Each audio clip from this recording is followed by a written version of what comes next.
the skull bones, and then the skeleton bones. That is Monday. Okay, but we were discussing broken bones when the bell rang yesterday. I believe we covered the first couple of them. I wanted to mention the comminuted fracture. That's what I left off on. That's a fracture that happens when the bone basically just shatters into several pieces. This is the type of fracture my husband had. I'm going to show you his x-ray in a little bit. This was 10 years ago. He shattered his elbow, basically. And it was in several fragments. It was kind of nasty. But that's a comminuted fracture. Now, then you have what's called an oblique fracture. It's a complete fracture, but now instead of it being straight, which seems like it would be very rare for a fracture to happen like straight across, most of them are oblique, where it breaks at an angle. But it doesn't fracture into pieces, it just breaks completely.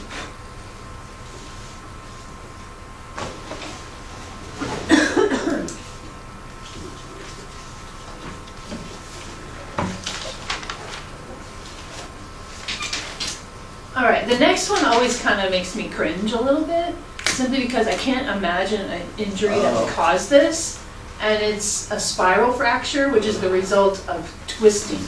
Ooh. And like I just can't imagine an injury that would cause this type of fracture. Like it just sounds horrible to me. For some reason, I don't know. It just sounds twisting. Personally, I do not know anyone that's had a fracture like this, but all I can imagine is someone like their arm getting stuck in something and then twisting, or their leg the same thing. I don't know. It just freaks me out a little bit. Like I can't imagine. Disney World. Why? Because like no one of those rides. There's a story of one time on Tower of Terror my brother told me about, where this guy like at the very top like lifted his arms up and it got caught to the very top and then they yanked down and oh yeah. It ripped his whole arm off. Yep. Oh man. I gotta hand it to you. That's a pretty gruesome story. Oh my god. I heard about It happened like You gotta kind of weed through all the urban legends and everything. You gotta. I heard someone died from that was a good heart attack. All right, and then there is an impacted fracture, which also sounds pretty bad. And this is a complete fracture, but then the bone fragment, one bone fragment is driven into another bone fragment. And so it's like, yeah, they get, and basically when a doctor works on it, they have to pull it apart and set it. So then that sounds really bad too. I don't know. Did they give him something? Evans. Most likely. My husband got pain meds. He was really loopy when it first. It was really funny. When he had all the drugs in him. I love videos.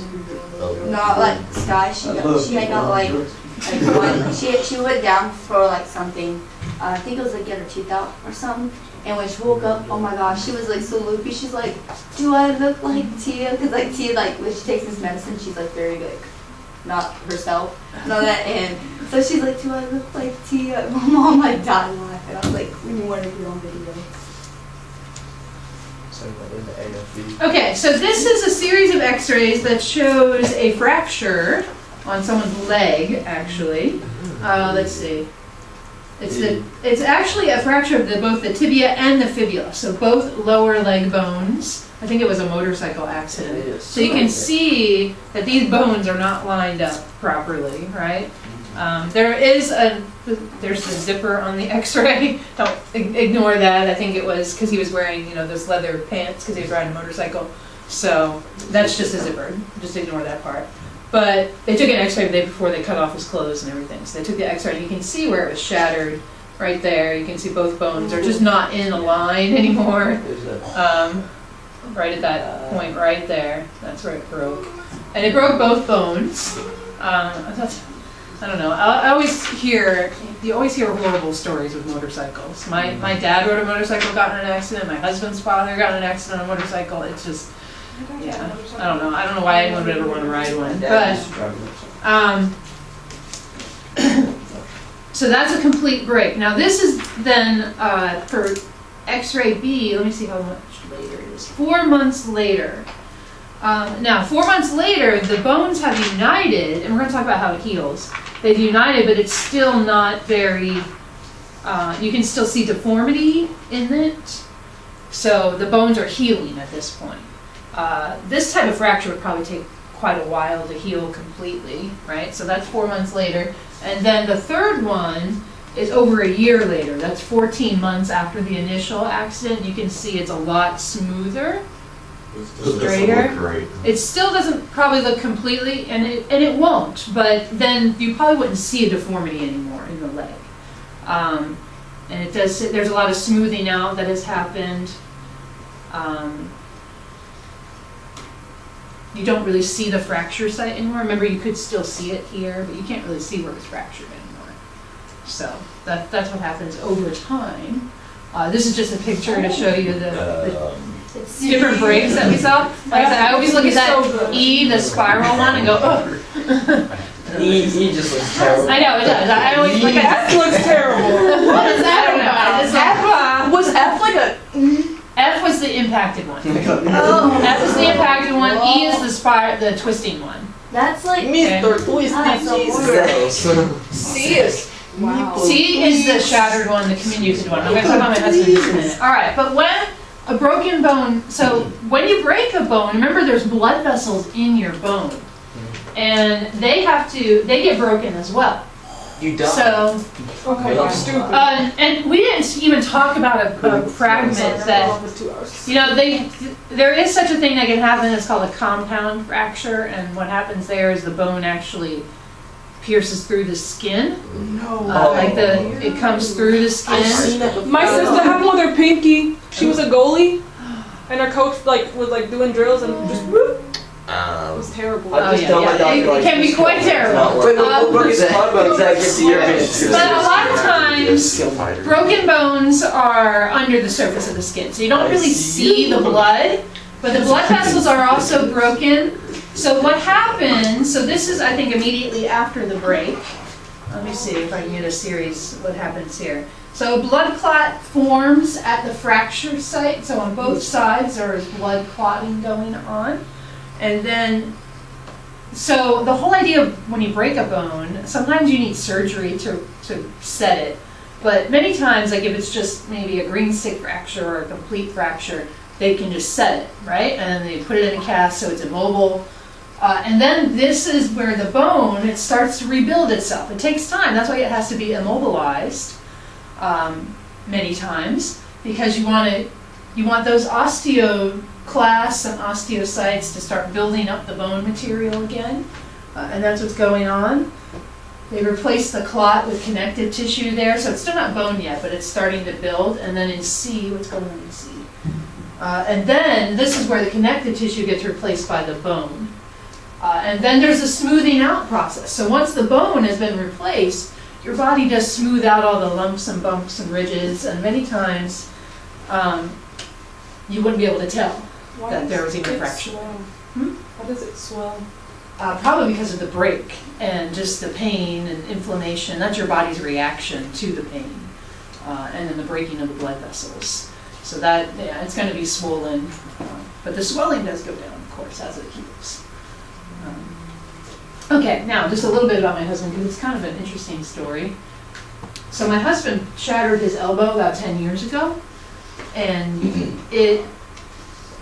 he was working, and the machine he was on kind of started to malfunction, and he thought it was going to flip over on him because it was like a front end loader, the big, it was a mini one, and he thought it was going to, and so he decided to jump off of it. And my husband's not really, going to be doing anything crazy, and he thought he landed the right way. He knows how to fall in a certain way so that you're really not going to hurt yourself. But somehow it must have impacted his arm to where it completely shattered his elbow. And I'm not kidding that it was complete.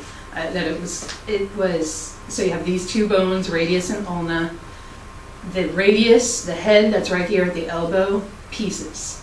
They actually had to replace it with an artificial one. So this part of his bone, the head of the epiphysis, basically, of that bone has been replaced with an artificial one.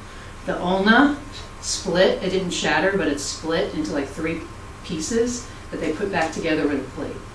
And then this bone back here was fine, but because it's a joint, they actually, and I don't know if you guys have ever seen or known anyone with a metal plate to repair, to hold the bone together.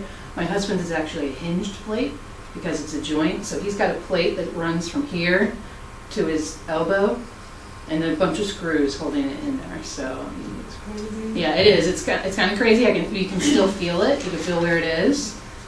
He has no feeling whatsoever. Like we talk about how our elbow doesn't have much feeling. Well, he has none whatsoever in his elbow because of that. There was nerve damage done. And he still suffers sometimes from some pain if he overworks the arm. Like I said, it's been 10 years, so he's good. But it was a very difficult time for him because my husband is very active, so he couldn't work for several months. But because it's a joint, he actually didn't have it immobilized. They did right afterwards and right after surgery for about a week it was immobile. But after that, they took out the staple, and the staples looked really weird because he had staples, not stitches, and so it looked like a big zipper on one side of his arm. Broke his knee like that, and they had staples on. Yeah, it was staples. No, He had a little tiny, and part of it, like not too long after surgery, it got infected a little bit, but he caught it right away, and it got better. So he's got that one area that was infected, scarred really bad. But the rest of it, you can barely see the scar anymore. But he does have a scar from the surgery because they had to cut it open to replace it. And the surgeon actually said that because my husband is muscular, that actually helped him a lot because it held some of the bone in place because of all the muscle tissue he had around his arms and in his arms. And he actually has almost complete range of motion. He cannot straighten his arm straight. Like I would say maybe it's a little slightly off, so he can't put it completely straight, but he's got full range of motion this way. But he can't put it straight, and he'll never be able to do it. The plate is still there to this day. You can actually feel it sometimes. But I'm going to show you the post-surgery x-ray. It's a really interesting x-ray because it shows where the plate is in his arm. This is two different views, by the way. Everyone looks at this and thinks it's his entire arm. It's actually two different x-rays. One is of his arm straight and one is of his arm bent. And you can see how much metal and hardware my husband now has in his arm. Oh, wow. My dad, he did motocross. I think he still does a little bit. No, he doesn't. He sold his bike. But he used to a bunch. And he only had one really bad crash. And he's like going and he just hit a hill wrong. And he just like went over, he like hit the ground and then he went over the handlebars and like hit the ground like a dart. And he was mostly okay. But like the stuff that joins like, I think your collarbone and everything like that to your arm like was completely like shattered. There's like stuff that holds that together and that was just like all broken. And so the only thing that was holding like his arm to his body was the muscle. There's like no bone connecting it, and they had to like put stuff in there to fix that. Yeah, that was when my husband, when I first saw him post accident, that you know how our elbow looks like this, right? His kind of jerked out at a weird angle is really strange because of the damage that he had caused. And actually, when they took the x-ray, the initial x-ray, which we don't have the initial x-ray, but everyone looked at it and went, all the doctors and nurses, so they were fascinated by it because it was just shattered completely. And you can see where the artificial, Yeah, I know. yeah, that's the artificial bone, which, so your body can't replace that. That's why they had to put an artificial one in there. Like I said, he's good now. He sold his bike, yeah. Yeah. How do they feel all the pieces? Surgery. He had to have surgery. This was not a break that you could just set. It was a definite, you have to have surgery to fix this. If he didn't have surgery, he wouldn't be able to use his arm at all. What is it called? I forgot. What is that? West. What is the field called? People That who snap the Weston's bones probably back about in to place. get What's an it Xbox called again? phone with This is Forza. our first test. What? Weston's Well, it's an probably just about to get orthopedic an Xbox surgeon phone or with Forza. orthopedist that takes care of I like bones. these. Yeah. I like these. And I'll probably just. And actually, his orthopedic surgeon is supposed to be one of the best in the area. He happened to be on call that day, and he works at Andrews Institute. Oh, I know that. Where's that? I always hear people talking about it. I'm sorry. Gulf Breeze. There's an office in Gulf Breeze. Because we had to go to Gulf Breeze one day. So they left the cap or something in there. Was it Jay, did you go to the Doctor center? Ann's? Did you go to the center? Yeah, he was one that had anchors. What are you talking about? Andrews. You're a deaf old man. Yeah, last time. Like for soccer, Yeah. I went like it was my first time going. I didn't realize it was gonna be hard. And like, cause I thought it was just our school that had like a free thing. Oh no. I went there and I was like, That was it for bones. Remember Yeah. the joints, I no? was like, we just paid for it. It's a lot. It was a lot of people. It's like 2 hours at least. Though. Yeah. Okay, so that is it for bones, but when we talk about bones, we also have to talk about joints, because the whole idea is that our bones, in connection with our muscles, help with movements, and they meet in areas that we call joints.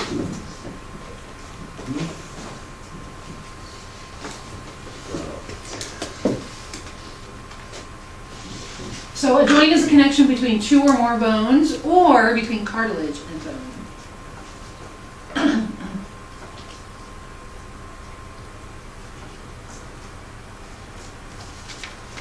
And the joints are essential in something we call articulation.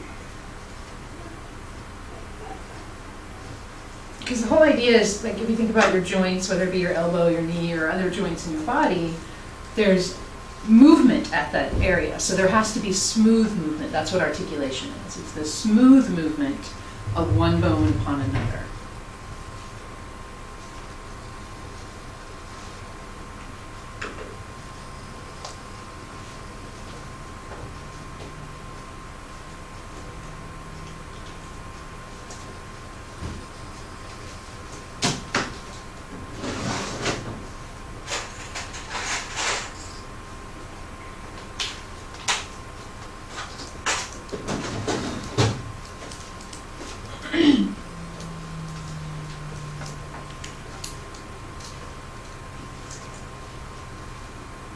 Okay, we are going to classify the joints. They're classified in different groups according to their degree of movement. Ball, hinge.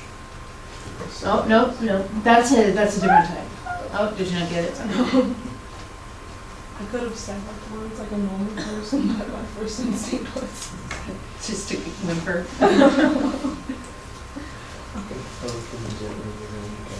All right, so this is based on degree of movement. So the first are called freely movable joints. Most joints are freely movable, and then what you're thinking of are different types of freely movable joints. Okay? So in this case, to be freely movable, the ends of the bones are shaped to provide that smooth movement, that smooth articulation. And the way that the joints, the bones fit together, they're designed to come together to provide that smooth movement. And this is just the different types of freely movable joints. Okay? So first we have a ball and socket joint. You have a ball and socket at your shoulder and then also at your hip. And a ball and socket. And it's just what it sounds like, because the end of your humerus bone is a ball shaped, and then the shoulder is socket shaped, so they fit together really nice. Same thing at your hip. The end of your femur is ball shaped, and then your hip has the socket, and so they fit together really well. And this, by the way, gives you a wide range of movement. If you think about how you can move your shoulder, right? There's free movement in all directions, rotating and different things like that. So this probably gives the widest. The ball and socket is the widest range of movement, so you can kind of understand why it's where our arms attached to our body and where our legs attached to our body, right? Because you need the widest range of movement in that case. All right, then you have hinge joints. Your elbows, your knees, between your fingers and toes, those are hinge joints. So this is designed to give bending in one direction, right? We can't take our elbow and bend it in the opposite direction. Although some people are double jointed, I understand. Oh, what if normal? if you had a ball? And just, well, I mean, if you think about your knee, right? Your knees only bend in one direction.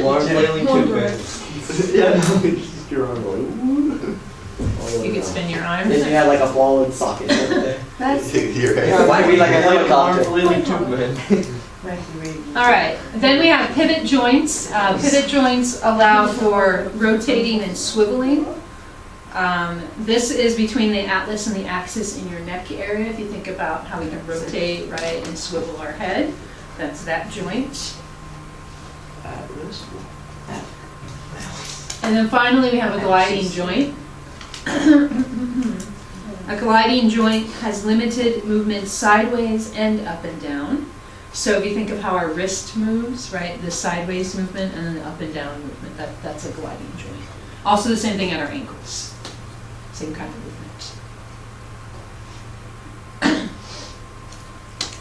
So those are all considered freely movable joints, right? Smooth movement, one upon another. Moving on to the next type is called slightly movable joints. So there's not as much movement. There's a little bit of movement. Usually there's a pad of cartilage between the ends of the bones that permits limited movement.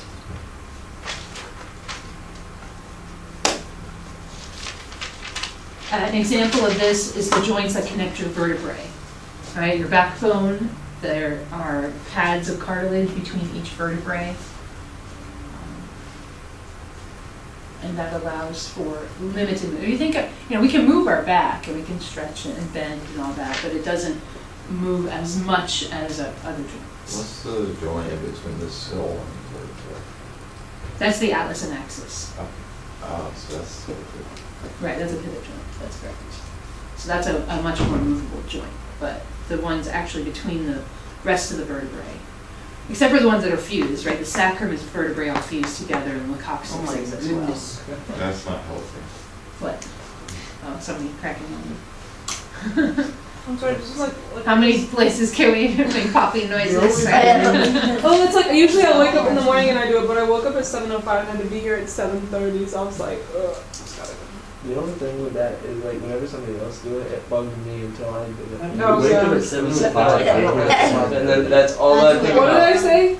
You said you woke up at 7:05. I woke up at 7:05, I had to be here at 7:30. Yeah. How? How do you get here by 7:30 if you wake up at 7:05? You leave the house by 7:15, you pray for the best. And you speed just a little bit unless there's a cop behind you. And then you speed when he's going. And I guess you don't live too far away.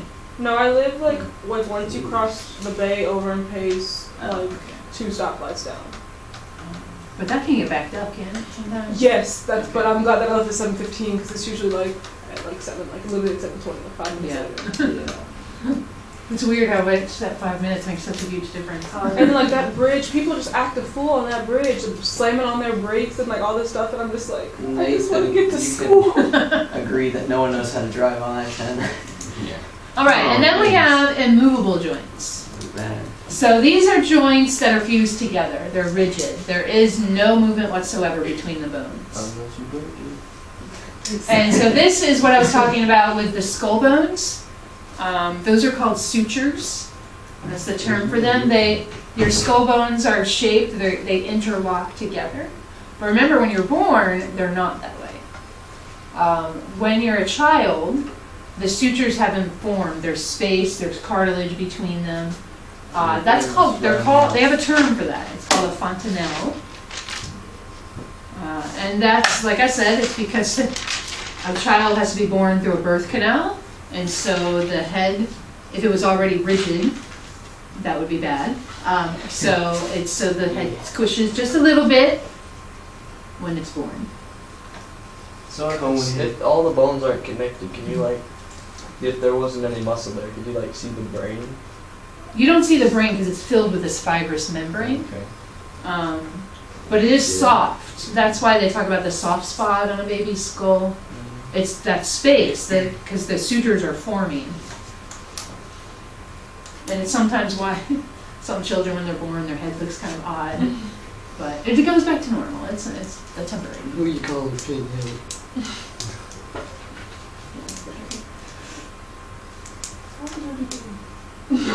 I'd say I'm dirty, man.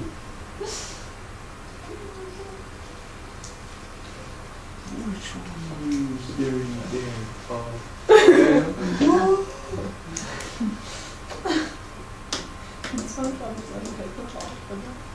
Alright, now you get yours.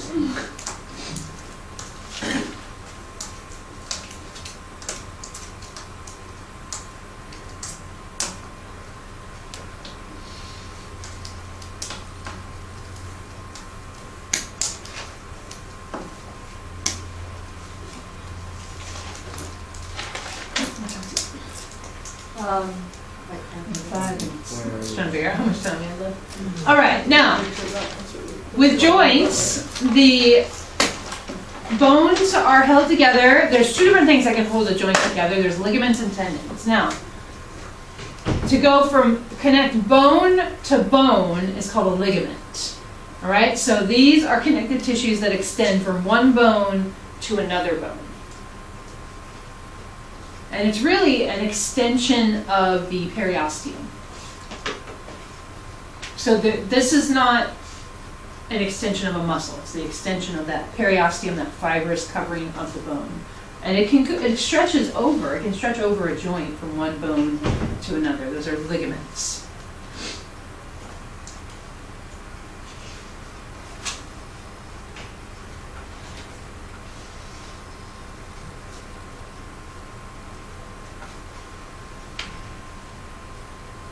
And this makes the joint secure, but still allow for movement because they kind of stretch a little bit, but you can damage them.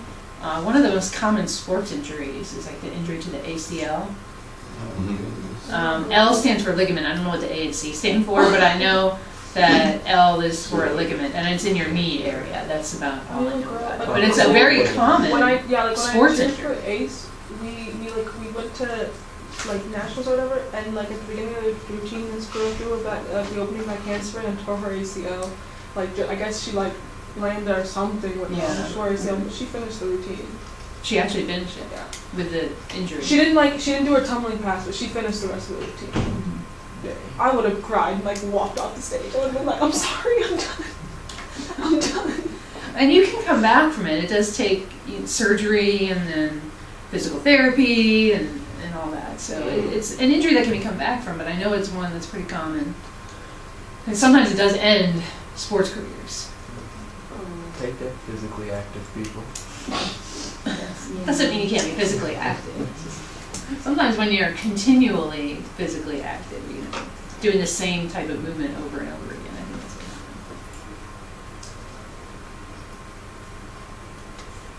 happens. Okay, so it secures the joint but still permits free movement.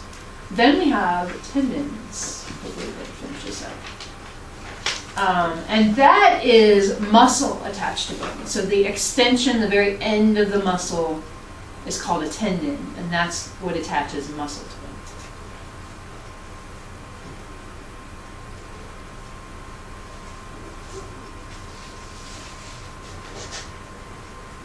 And really, this is the tendon intertwining with the periosteum. And so muscle is attached to it. It's not just, like I said, it's not laying on top of the bone. Muscle is attached to the bone by tendons, and it all intertwines together.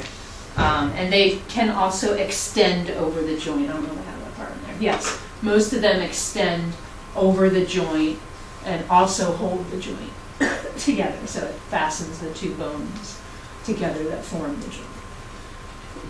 And so a tendon, like a pretty common one, is your Achilles tendon. That's in your heel, right? That's a tendon that's there. People know the names of it. There's tendons and ligaments that actually are here for your fingers.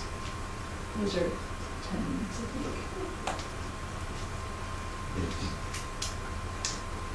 think. Tommy John. All right, I think we might have to stop there for today. So, is that why were you at church yesterday? Because I was too busy doing Yeah. Why were you So doing can I that? take a picture of these notes? It was and very send much them? like really late when we're not doing make What, I changed it. And so you just decided not to answer me? Oh yeah. I've been calling you a hero. It works too. Okay, I'm going to go ahead and give you the homework. It's only one review question. We've already covered it, so you should be able to answer it very easily. That's so I think what else do I And then I'm like, this doesn't look right, so I put it back. So I should have this, right? Well, this is So, Zach, you would answer Noel, and you would answer Evans, and anyone else that messaged you. Have you seen that thing up Yeah. until it was like, I did. I love it What when did I ever it's do been to you? months and you better know how That's what you're probably going to. Hold it, hold it. It's coming. So I like cakes and Got a shit. plan for you, though. I've got a couple in the works. I could actually. You are gonna. Yes. Tony said that the flag was not up. Yes, I have it.